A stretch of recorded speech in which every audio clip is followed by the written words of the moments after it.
Vamos a leer el texto bíblico. El texto bíblico dice así: Pablo, prisionero de Jesucristo, y el hermano Timoteo, al amado Filemón, colaborador nuestro, y a la amada hermana Apia, y a Arquipo, nuestro compañero de milicia, y a la iglesia que está en tu casa. Gracia y paz a vosotros, de Dios nuestro Padre y del Señor Jesucristo. Ahora tú puedes leer el texto y preguntar así: ¿qué mensaje Dios tiene para mí? Por ejemplo, si tu hijo está en las drogas, ¿cómo te ayuda este texto a resolver ese problema? Si tu matrimonio está hecho pedazos, ¿cómo te ayuda este texto a resolver tu problema? Si estás desempleado, ¿de qué manera este texto te ayuda? Si vives peleando con tu patrón o con tu empleado, con tu vecino, ¿de qué manera este texto te ayuda? Si estás prisionero de un vicio, ¿cómo este texto te va a ayudar a quedarte libre de ese hábito? Esto es lo que hay que entender. Y ese es el trabajo del predicador. Y es por eso que el predicador, antes de venir a predicar una hora, tiene que estar horas y horas y días y semanas analizando el texto y estudiando y tratando de entender y pidiéndole a Dios iluminación. Pero aquí hay un mensaje poderoso para ti. Vamos a comenzar diciendo así: Pablo, prisionero de Jesucristo. En la mayor parte de sus epístolas, de sus cartas, Pablo se identifica como apóstol de Jesucristo, apóstol de Jesucristo, apóstol de Jesucristo. Esta carta es la única carta donde él se presenta como prisionero de Jesucristo. ¿Qué piensan ustedes? ¿Por qué lo hace? Porque justamente va a hablar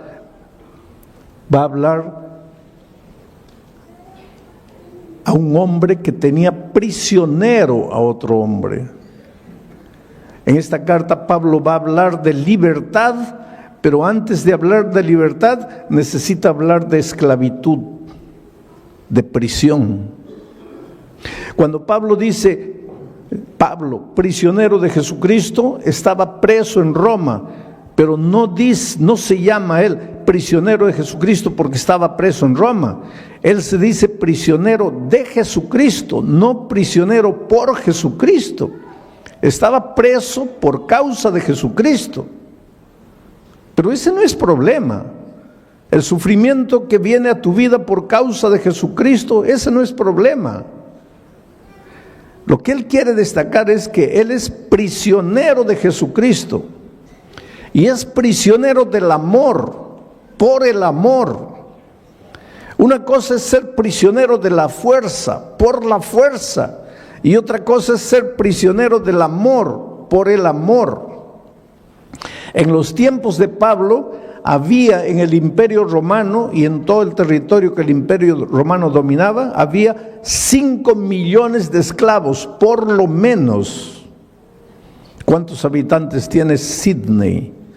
Australia tiene 20 millones. Sydney no debe tener más de 5 millones. O sea, todos los habitantes de Sydney y más era la cantidad de prisioneros que había en los territorios que dominaba el Imperio Romano. Mucho esclavo. Ahora, tú sabes que el esclavo no tiene voluntad propia. Porque el esclavo no puede ir a donde quiere, el esclavo no puede hacer lo que quiere, el esclavo no puede estudiar, el esclavo no puede comprar, el esclavo no puede vender, porque el esclavo no es dueño de nada, el esclavo no se pertenece a su señor, a su patrón. En esos tiempos habían patrones que compraban esclavos jóvenes solo para que ellos procreasen 15, 18, 20 hijos. ¿Para qué? Para vender a los esclavitos. porque ellos, los esclavos, no eran dueños ni de sus propios cuerpos, ni de sus hijos. El esclavo no tenía vida. En el fondo, al terminar la serie de estudios de Filemón, tú te vas a dar cuenta que todos nosotros somos esclavos. Esclavos del pecado, esclavos de las circunstancias, esclavos de hábitos, esclavos de nuestro carácter, esclavos del dinero, esclavos de los placeres, esclavos, en el fondo, todos esclavos de un enemigo que quiere destruirte, que quiere verte infeliz, que quiere arruinarte. En los tiempos de Pablo había unos hombres ricos llamados mecenas. Después, más adelante, los mecenas fueron conocidos como hombres ricos que ayudaban a artistas, a pintores, a escritores, a músicos. Pero originalmente el mecenas era un hombre rico que tenía un gran corazón, que veía cómo los patrones esclavizaban y masacraban y hacían sufrir a su esclavo. Entonces ese hombre rico, como tenía mucho dinero, iba y le decía al patrón: ¿cuánto quieres por este esclavo? 10,000 dólares. Muy bien. Aquí están tus 10,000 dólares, dame al esclavo. Entonces se lo llevaba al esclavo a su tierra, a su casa. Y cuando llegaba aquí le decía: mira, te he comprado, pero ahora estás libre. ¿Cómo libre? Libre. Pero no has pagado 10,000 dólares. Sí, pero no he pagado 10,000 dólares para esclavizarte. He pagado 10,000 dólares para darte la libertad. Estás libre. Y ese esclavo se sentía tan comprometido, tan sensibilizado, que a veces le decía: mira, gracias, pero no quiero ser libre. Yo quiero ser tu esclavo. Y entonces el mecenas le decía: está bien, si quieres puedes quedarte en casa. Sí, pero te voy a servir. Está bien, si quieres puedes servirme, pero recuerda que lo vas a hacer por amor, no por la fuerza. Allá eras esclavo por la fuerza. Aquí, si tú quieres, puedes seguir siendo esclavo, mas ahora vas a ser esclavo por amor. Me sirves no por obligación, me sirves porque quieres, me sirves porque me amas, me sirves por gratitud, no por obligación. Entonces, en este mundo, querido, tú tienes que escoger o ser esclavo del enemigo de las almas por la fuerza, o ser esclavo de Jesucristo por amor. Por eso Pablo se identifica aquí como esclavo de Jesucristo por amor. Y ahora tú te preguntas: pero pastor, ¿no es la misma cosa? No, no es la misma cosa. Cuando tú le entregas la vida a Jesucristo, es porque te enamoras de Él. Porque entiendes que un día tú estabas aquí en la miseria, oprimido. Queridos, esto aquí no es vida. Esto aquí no es vida. Eres esclavo de cosas, de detalles. El enemigo te tiene aquí masacrado. Por eso Pablo, en su epístola a los Colosenses, le llama a esto el reino de la muerte. Tú te escapas del Señor Jesucristo, vienes para esta tierra pensando que vas a ser libre y te entregas al reino de la muerte. Aquí no eres feliz. Aquí tu hogar se destruye. ¿Por qué? Porque tú mismo estás destruido por dentro. Y Jesucristo viene, ingresa al reino de la muerte y te compra, no con oro ni con plata, no te compra por 10,000 dólares, te compra con su sangre preciosa y te lleva al territorio de la vida y te dice: hijo, ya pagué el precio, ya no necesitas vivir sufriendo como antes, estás libre. Y ahora tú amas al Señor Jesucristo y le dices: Señor, está bien, estoy libre, pero te voy a servir, pero te voy a servir por amor. Vamos a seguir analizando el texto. Dice Pablo, prisionero de Jesucristo. Y el hermano Timoteo, que ayudaba como secretario a Pablo, escribe al amado Filemón, colaborador nuestro, al amado Filemón. No era amado de Pablo, aunque Pablo lo amaba. En el fondo, Filemón era amado del Señor Jesucristo, amado de Dios. Y esta es otra de las cosas que tienes que entender. Tú eres amado de Dios, tú eres precioso para Dios. En todos estos años de pastor, para mí, la cosa más difícil ha sido hacerle entender al ser humano que es amado de Dios. Te voy a decir una cosa, Dios te ama de una manera que tú jamás vas a entender. Dios te ama. La gente dice así, pero pastor, ¿cómo Dios puede amarme si yo soy malo? Dios te ama. Si eres bueno, te ama. Si eres malo, te ama. Si aceptas la palabra de Dios, te ama. Si la rechazas, te ama. Si te portas bien, te ama. Si te portas mal, te ama. Hay dos cosas que necesitas colocar en tu mente. No hay nada que puedas hacer para que Dios te ame, porque Dios ya te ama sin que hagas nada. Y hay otra verdad. No hay nada que puedas hacer para que Dios deje de amarte, porque hagas lo que hagas, Dios siempre te va a amar. El otro día un viejito, un ancianito, me dice, pastor, no diga eso. ¿Por qué? Porque si usted dice eso, los pecadores van a decir, pues si Dios me ama, entonces ¿para qué me preocupo? Ya Dios me ama. Quiere decir que yo tengo que adaptar lo que Dios dice a mi manera de pensar. No puedo. A mí humanamente, los que merecen amor son los buenos.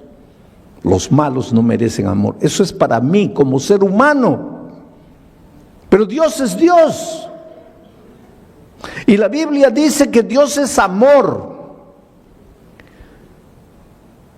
No dice que Dios tiene amor, dice que Dios es amor. Yo creo que los seres humanos difícilmente logramos entender esto, porque para nosotros los hombres, aquí está Dios y aquí está su amor. Pero desde el punto de vista bíblico, Dios está aquí y su amor. No hay separación entre Dios y su amor. Dios es amor. Y para que entiendas bien esto, te voy a hacer una ilustración tonta, porque esta ilustración es tonta. ¿De qué está hecho este púlpito? De microfibra. ¿De qué está hecho mi traje? De tela. ¿De qué está hecho mi zapato? De cuero. ¿De qué está hecho este micrófono? De metal. Y ahora viene la pregunta tonta. ¿De qué está hecho Dios? Pues es una tontería, Dios no está hecho, Dios es Dios. Pero solo para que entiendas, y si estuviera hecho Dios, ¿de qué estaría hecho? ¿Cuál es la sustancia de su ser? ¿Cuál es la esencia de su ser? Pues Dios es amor. Por lo tanto, cuando tú dices, si te portas mal, Dios te va a dejar de amar, ¿qué tontería estás diciendo? Estás diciendo, si te portas mal, Dios va a dejar de ser amor. Dios nunca va a dejar de ser amor. Dios nunca va a dejar de amarte. Él es Dios, Él es amor. Él jamás te va a dejar de amar. Entonces, pastor, no necesito preocuparme porque ya estoy salvo. No digas eso. Porque yo te estoy hablando del amor de Dios, no te estoy hablando de la salvación. Hay mucha gente que se va a perder a pesar del amor de Dios. Porque el amor de Dios no te va a salvar. Para salvarte necesitas aceptar experimentar el amor de Dios. Y cuando tú estás aquí en el territorio de la muerte, tú no quieres a Dios. Dios te ama. ¿Acaso Dios no dice, no quiero la muerte del impío, sino que se arrepienta y regrese? Pues aquí está Dios, no quiere tu muerte. Pero si tú estás en el territorio de la muerte y no aceptas a Dios, pues te vas a morir. No porque Dios dejó de amarte, sino a pesar de que Dios te ama. Querido, nunca te preguntes, ¿dónde está Dios cuando el dolor llega a tu vida? Porque Dios está siempre en el mismo lugar. No es Dios que te deja, eres tú que deja a Dios. No es Dios que te abandona, eres tú que lo abandonas. No es Dios que se separa de ti, eres tú que te separas de Él. Dios está siempre llamando, llamando, llamando. Desde el Génesis hasta el Apocalipsis, Dios llama. En el jardín del Edén, Adán, ¿dónde estás tú? En el libro de Apocalipsis, el último capítulo, las últimas palabras, y el Espíritu y la iglesia digan, ven, y el que oiga, venga, y el que tenga sed, venga y beba del agua. Llamado, Dios llama, hijo, ven, ven, ven. ¿Por qué? Porque tú estás aquí, tú te has separado de Dios, tú te has venido aquí, y aquí tú puedes hacer lo que quieras para ser feliz, pero siempre vas a estar vacío. Llega la noche, no puedes dormir, tienes ganas de llorar, no sabes por qué. Te esfuerzas, nada te sale bien. Te casas lleno de amor, en poco tiempo tu hogar está destruido. Traes al mundo un hijo con alegría, lo educas, lo amas. Cuando llega a grande, él se destruye solo. No sabes qué hacer, no tienes paz. ¿Por qué? Porque estás separado de Dios. Aquí en el territorio de la muerte puedes hacer lo que quieras. Nunca vas a estar completo. Necesitas devolverte al Señor Jesucristo. Aquí eres esclavo del enemigo por la fuerza. Necesitas ser esclavo del amor por el amor. Y eso es lo que Pablo dice. Pablo, prisionero de Jesucristo, y el hermano Timoteo, al amado Filemón, colaborador nuestro, y a la amada hermana Apia y Arquipo, nuestro compañero de milicia. ¿Quién era Apia, esposa de Filemón? ¿Quién era Arquipo, hijo de Filemón y de Apia? Interesante que Pablo dice que en la casa de ellos había una pequeña iglesia. La iglesia cristiana en sus orígenes no construyó templos. Tú sabes que el primer templo fue construido por un emperador muy conocido por nosotros, porque ese emperador tuvo dos ideas, entre comillas, extraordinarias para él y para el enemigo de Dios. ¿Sabes cuáles fueron esas dos ideas? La primera idea, cambiar el día de reposo del sábado para el domingo. ¿Cómo se llamó ese emperador? Constantino. Pero él tuvo una segunda idea, construir un templo, porque hasta Constantino nunca se había construido templos. Y te estoy hablando del siglo III. ¿Y dónde se reunía la iglesia cristiana en sus primeros años? En las casas o en las sinagogas, porque habían judíos enteros que se convertían y la sinagoga se quedaba vacía. Y entonces se reunían en las sinagogas, pero en la sinagoga no había púlpito, la gente no estaba ahí y el predicador aquí. En la sinagoga las bancas eran así. Entonces se conversaba, se estudiaba. Y después en las casas. Y en la casa de Filemón estaba su esposa Apia, su hijo Arquipo, y ellos se reunían en la casa para estudiar la palabra de Dios, invitaban a sus vecinos, y entonces esa familia de 3 ya tenían 4, 8, 10 estudiando la palabra de Dios, y cuando ya se hacía un grupo que no cabía en la sala, entonces se dividía el grupo y se abría en otra casa, y cuando se llegaban a 12, se dividían y se iban a otra casa y la iglesia se multiplicaba de esa manera. Pero entonces Constantino inventó el templo. Como él se convirtió al cristianismo, entre comillas, pues ahora tenía todo el dinero del gobierno, construyó un templazo enorme y las personas salieron de las casas y se fueron al templo. Y ahí entró el problema. Se acostumbraron a quedarse sentadas oyendo a un hombre y desapareció la vida de la iglesia. Si tú quieres devolverle vida a la iglesia, no digo ahora que no nos reunamos como cuerpo todos en un templo, pero la vida de la iglesia tiene que estar en las casas, en los grupos pequeños en las casas. Esto es bíblico. Y en los lugares donde la iglesia ha vuelto a vivir en las casas, la iglesia crece espiritualmente y se multiplica, porque es más fácil para el vecino caminar 10 pasos a la casa del vecino que caminar 15 kilómetros hasta el templo.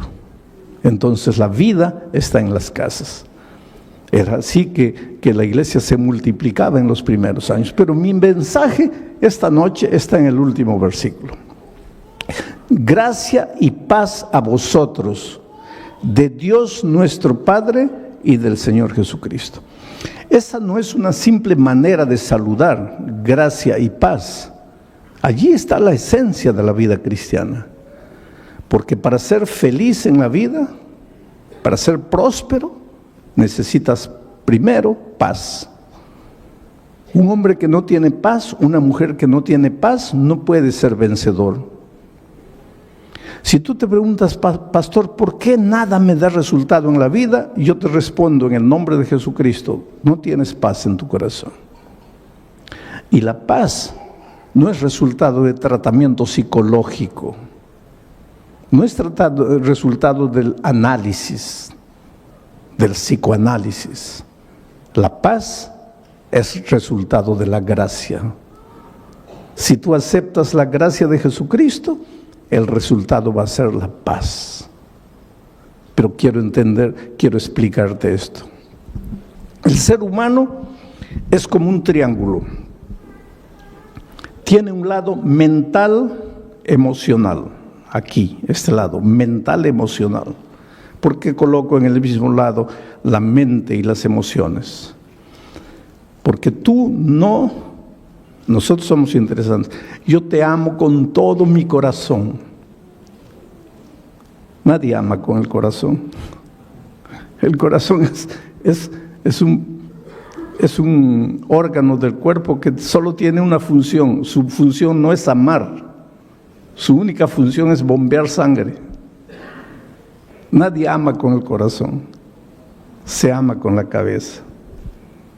Pero poéticamente es: te amo con todo mi corazón. Tu pobre corazón está bombeando sangre, no está ni preocupado en amar. Quien ama es tu cabeza. Una persona odia con la cabeza. Una persona peca comenzando con su cabeza. Una persona se resiente con su cabeza. De aquí nacen las emociones. Por eso todos los seres humanos tienen un lado mental, emocional. Tienen un lado físico. Tienes hambre, tienes sueño, te cansas, tienes un lado físico, un cuerpo. Y tienes un lado espiritual. Todas las personas tienen este lado espiritual. La felicidad en la vida, si quieres ser feliz, es simple. Este triángulo tiene que estar perfecto. Cuando este triángulo se desregula, eso se llama infelicidad.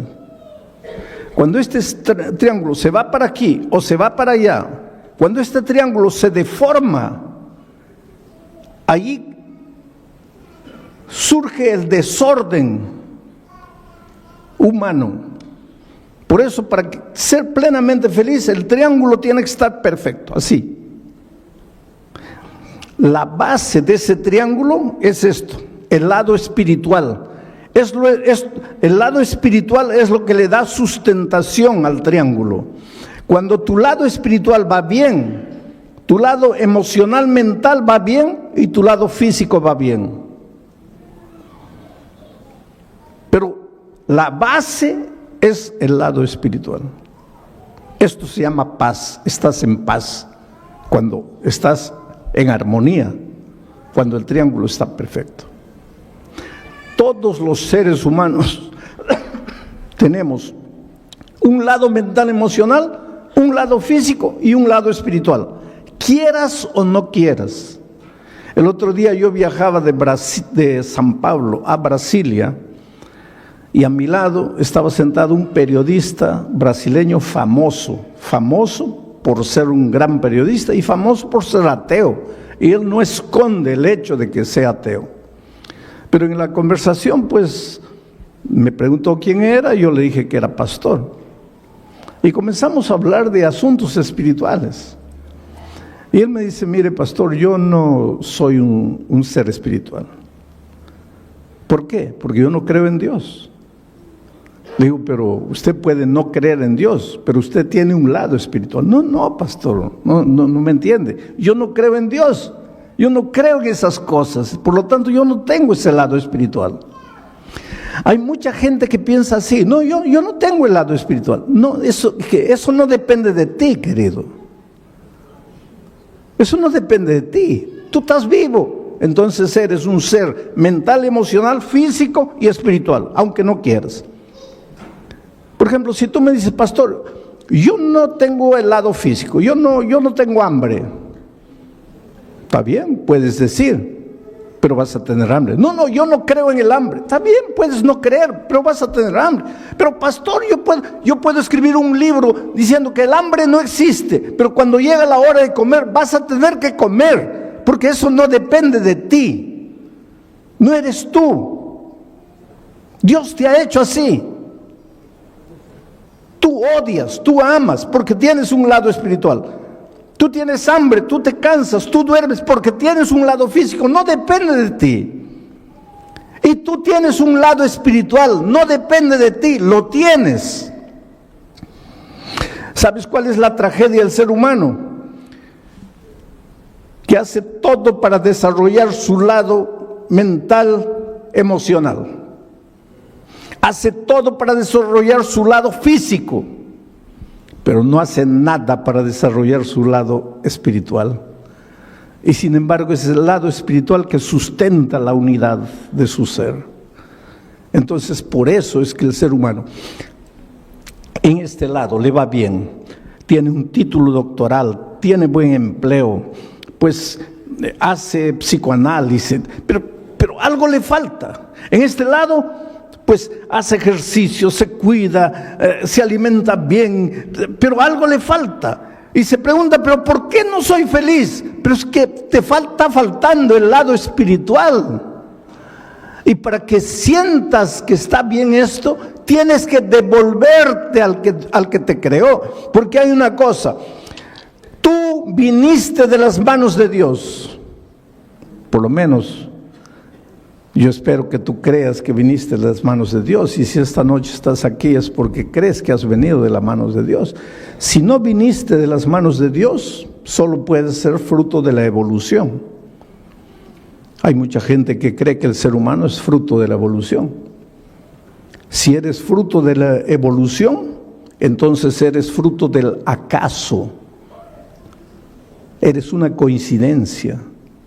Y si eres fruto del acaso, tú no sabes de dónde vienes y no sabes a dónde vas y no sabes por qué viniste al mundo. Yo prefiero creer que vengo de un Dios de amor, que tiene un plan para mí, y que si las cosas no están andando bien en mi vida es porque no he descubierto ese plan. ¿Dónde está ese plan? En la palabra de Dios. El otro día alguien me dice, pero pastor, yo no quiero estudiar la Biblia porque no quiero cambiar de religión. Hay mucha gente que piensa que hay que estudiar la Biblia para cambiar de religión. La Biblia no tiene nada que ver con religión. La Biblia tiene que ver con la vida, con tu vida. Por eso Pablo, cuando empieza su carta, dice, te deseo paz, pero nunca vas a tener paz si primero no tienes gracia? ¿Qué cosa es gracia? Viene de la palabra gratis. No tienes que hacer nada para salvarte. No tienes que comprar la paz. No tienes que comprar el sueño. No tienes que comprar el amor. Tú no eres salvo porque merece. Nadie merece. Todos estamos destituidos de la gloria de Dios. Todos hemos pecado. Tú necesitas gracia. Tú necesitas ser amado. Tú necesitas devolverte. Tú necesitas reconocer que lejos de Jesús nunca serás feliz. Por eso estas 4 noches te voy a mostrar tu necesidad de Jesucristo. Pastor, ¿esto que acabo de predicar funciona? Claro que funciona. Y te voy a mostrar ahora con una historia de la vida real cómo esto funciona. Yo estaba predicando hace algunos años atrás en la ciudad de Santa Cruz de la Sierra, en Bolivia. ¿Hay algún boliviano aquí? Ah, bueno, ahí hay una señora boliviana, qué bueno. ¿No es de Santa Cruz de la Sierra? No, muy bien. Yo estaba predicando en Santa Cruz de la Sierra. Ahora en el mes de septiembre vuelvo a Santa Cruz de la Sierra, vuelvo a Bolivia para predicar 4 noches, una en La Paz, otra en Oruro, otra en Cochabamba y otra en Santa Cruz. Pero yo estaba predicando en Santa Cruz en un estadio así cubierto para unas 5,000 personas. Y pues todas las noches cuando yo termino de predicar hago un llamado, pido a las personas, ¿cuántos quieren aceptar a Jesucristo y venir aquí adelante? Esta noche también voy a hacer una invitación, más adelante, ahorita no. Pero ¿por qué digo que las personas se levanten y vengan? Por un simple motivo. Yo no soy simplemente un expositor de un tema, yo soy un pastor, yo soy un predicador. Y mi misión no es solo exponerte un tema y decirte que Dios te bendiga. Mi misión es llamarte, traerte a Jesucristo. Es hacer que tú le abras el corazón a Jesús. Y es por eso que al final de mi mensaje siempre digo, ¿cuántos quieren levantarse y venir y entregar la vida a Jesucristo? Y eso es lo que hice allá en Santa Cruz de la Sierra. Y la primera persona que se levantó fue un borracho, un ebrio. Pero no era un ebrio porque hay un ebrio que se puede controlar. Este pobrecito estaba acabado por la vida. Y vino por el corredor así, todo tambaleándose. Y pues lógicamente que la gente comenzó a reír, porque seguramente pensaba, ese pobre hombre no sabe ni entiende lo que está haciendo. Y el pobrecito vino aquí y se paró aquí y ni podía estar firme, aquí también estaba todo así. Y lloraba. Y pues tampoco eso es raro, porque los borrachos lloran por todo, ¿no? Entonces estaba ahí llorando. Pero lo que me llamó atención es que era un andrajoso, ropa sucia. Se notaba que esa ropa no salía de su cuerpo hace meses. Todo mugriento. Cabello largo, sucio. Barba. Y olía mal, olía feo. Porque después de él, mucha gente comenzó a venir. Pero cuando llegaban cerca de él, así con discreción se retiraban un poco distante, porque no podían aguantar el olor de ese hombre. Horrible. Pero ahí estaba él. Bueno, terminó esa noche. La siguiente noche dije así: los que anoche se han levantado, ya no se levanten hoy, porque anoche ya se levantaron. Hoy día yo quiero que se levanten solo los que no estuvieron anoche. A ver, ¿quién es la primera persona que se va a levantar? ¿Y quién aparece ahí atrás? El borracho nuevo. Y llega aquí. Y pues la gente ahora sí se largó a reír, porque dijo, ahí está la prueba de que no entiende nada. Porque si el pastor dijo que los de anoche ya no se levantan y él vuelve a levantarse, pues está borracho. La tercera noche, pregunto, ¿quién es la primera persona? Y yo pensé, el borracho va a aparecer. No apareció. La otra noche no apareció, bueno, pensé ya no vino más. Pero la última noche hice otra invitación. Dije, mire, todas las noches les he llamado para que ustedes se levanten y vengan y le entreguen la vida a Jesucristo. Pero esta noche quiero invitarles, ¿cuántos quieren bautizarse? Y la primera persona que se levantó fue un hombre, camisa blanca, pantalón jeans, y traía una Biblia en la mano, y venía así. Y llegó aquí al frente. Se notaba que estaba bien peinadito porque se había echado bastante gel en la cabeza, su cabello estaba duro. Y aquí al frente con su Biblia así lloraba y lloraba y lloraba. Mucha gente vino esa noche. Y yo le dije, espera, yo te conozco a ti. Y él levantó la cabeza y dice, pastor, el borracho soy yo. Pero no estaba borracho. Estaba sano, se había bañado, se había cortado el cabello, la barba. Estaba bien vestido. Bueno, terminó aquella noche, comenzó el bautismo, yo me fui al camarín, estaba sentado ahí. Cuando salgo lo veo en el corredor, llorando. Y me acerco y le digo, oye, ¿qué fue? Y él dice, pastor, es que yo quise bautizarme esta noche, pero los hermanos no quieren. Dicen que si el domingo yo he estado borracho, ¿cómo me voy a bautizar hoy día? Ellos quieren que yo espere. Y él dice, sí, yo entiendo, pastor. ¿Quién va a creerme? ¿Quién va a creer en mi conversión si hace 5 días yo estaba borracho? Lo que nadie sabe es mi historia, pastor. ¿Qué historia? Me dice, pastor, yo tenía 20 años, 21 años. Era un ingeniero bien empleado en una de las mejores empresas mineras de mi país. Una carrera profesional brillante. Me casé con otra niña de 20 años. Nos fuimos de miel. Y cuando regresábamos, yo dormité en el tránsito, en el volante. El carro salió, caí a un abismo. Mi esposa murió y yo salí vivo. Y este hombre comenzó a llorar más y dice, pastor, yo maté a mi esposa. Le digo, pero muchacho, me acabas de decir que fue un accidente. Fue un accidente, pastor. Pero quien estaba manejando el carro era yo. Quien dormitó fui yo. Quien tenía que morir era yo. Pero yo salí vivo y mi pobre esposa murió. Ese día se acabó mi vida, pastor. Ya no me interesó nada. En ese tiempo yo no tenía a Jesucristo. Y un hombre sin Jesucristo, ¿qué puede hacer? Pues yo hice lo que todo hombre que no tiene a Dios hace. Me entregué a la bebida, comencé a beber. En 6 meses, después de muchas advertencias, perdí el empleo por causa de la bebida. A mí no me interesaba nada. Pastor, estamos cumpliendo ahora, este año, 30 años de aquel incidente. 30 años.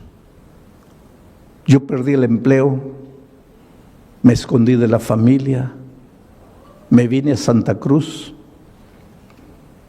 Yo no vivo, pastor, yo soy un animal. Yo nunca me baño, yo nunca me cambio de ropa. Yo casi ni como, pido limosna para comprar bebida. Yo vivo permanentemente borracho. Hace 30 años yo no paro de beber un día. Duermo en los cementerios, duermo en la calle. Y el domingo, ¿sabe por qué entré? No, yo no quería escuchar palabra de Dios. Yo entré porque estaba lloviznando. No tenía dónde esconderme la lluvia. El único lugar abierto era el Coliseo. Entré, me senté allá atrás. Yo estaba borracho, totalmente borracho. Pero yo me di cuenta de todo y yo entendí todo lo que usted predicó. ¿Cómo entendiste? Pastor, cuando usted dijo así, Esta noche solo tienes dos caminos. El primer camino es levantarte y volver a la casa y continuar viviendo la vida que has vivido hasta hoy. Pastor, ese camino para mí no existía. Yo me iba a levantar para volver a qué casa si yo no tenía casa. Para continuar viviendo la vida. ¿Qué vida si yo no tenía vida? Por lo tanto, ese primer camino no existía para mí. Ahí usted dijo, hay un segundo camino. Levantarte y venir aquí y entregarle la vida a Jesús. Pastor, es verdad que yo estaba borracho. Mi mente oscurecida por el alcohol. Yo sentí cuando la gente se rió de mí. Pero ese era mi único camino. Yo estaba perdido. Yo era un animal. En mi dolor yo me daba cuenta de lo que pasaba. Y yo entendí que solo Jesús podría hacer algo por mí. Por eso me levanté. Por eso vine, tambaleando, pero vine. Y la segunda noche, usted piensa que no entendí, que usted dijo, ya no vengan los de la otra noche. Entendí. Pero yo vine, ¿sabe por qué? Porque la primera noche, después de venir aquí adelante, yo salí y volví a beber. Y por eso la segunda noche, cuando usted invitó de nuevo, yo dije, mi decisión de anoche no sirvió porque yo caí de nuevo. Por eso me levanté. Pero esa noche, pastor, salí y ya no bebí. Y la tercera noche ya no bebí. Y la cuarta noche, cuando usted dijo, Dios te ama, yo levanté los ojos al cielo y pregunté, ¿cómo Dios puede amarme? ¿Quién soy yo para que me ame? Yo no valgo nada, yo soy basura. ¿Cómo puede Dios amarme? Pero creí en el amor de Dios. Y vine la siguiente noche, y vine la otra noche. Y hoy día cuando usted dijo, ¿cuántos quieren bautizarse? Yo vine, pero no me dejaron bautizar. Y había un hombre que estaba ahí, escuchando todo, y vino y lo abrazó y le dice, hermano, perdóname. El que dijo que no podía bautizarte fui yo, pero es que no conocía tu historia. Realmente Dios hizo un milagro por ti. 5 años después yo regresé a Santa Cruz de la Sierra para predicar en ese mismo coliseo. Y cuando llegué al coliseo, mucha gente, miles de personas entrando, y había un hombre de chaleco fosforescente, con un radio en la mano, con una linterna en la otra, corría de un lado para otro, daba órdenes, cierren aquella puerta, abran la otra, eso, y aquí, corre para allá. Y cuando llegó mi carro, él comenzó a transmitir, llegó el pastor, abran la puerta de atrás y tal. Y el pastor me dice, pastor, ¿se acuerda de este hombre? No, es el borracho de 5 años atrás. Ahora está coordinando todo el sistema de seguridad del evento, transformado por Dios. Está bien empleado. En esa época estaba de novio, se iba a casar. Ahí yo me pregunto, ¿quién es Jesús? ¿Quién es Jesús? Que te encuentra en la vida destruido, acabado. Tal vez no como este borracho, pero te encuentra con tu vida hecha pedazos. Te esfuerzas para ser feliz, te esfuerzas para salir, te esfuerzas para vencer, pero cuando llega la noche te sientes solo. Te preguntas, ¿qué hago en esta vida? ¿Para qué vine? ¿Para qué nací? ¿Quién es Jesús capaz de encontrarte donde estás y transformarte por completo?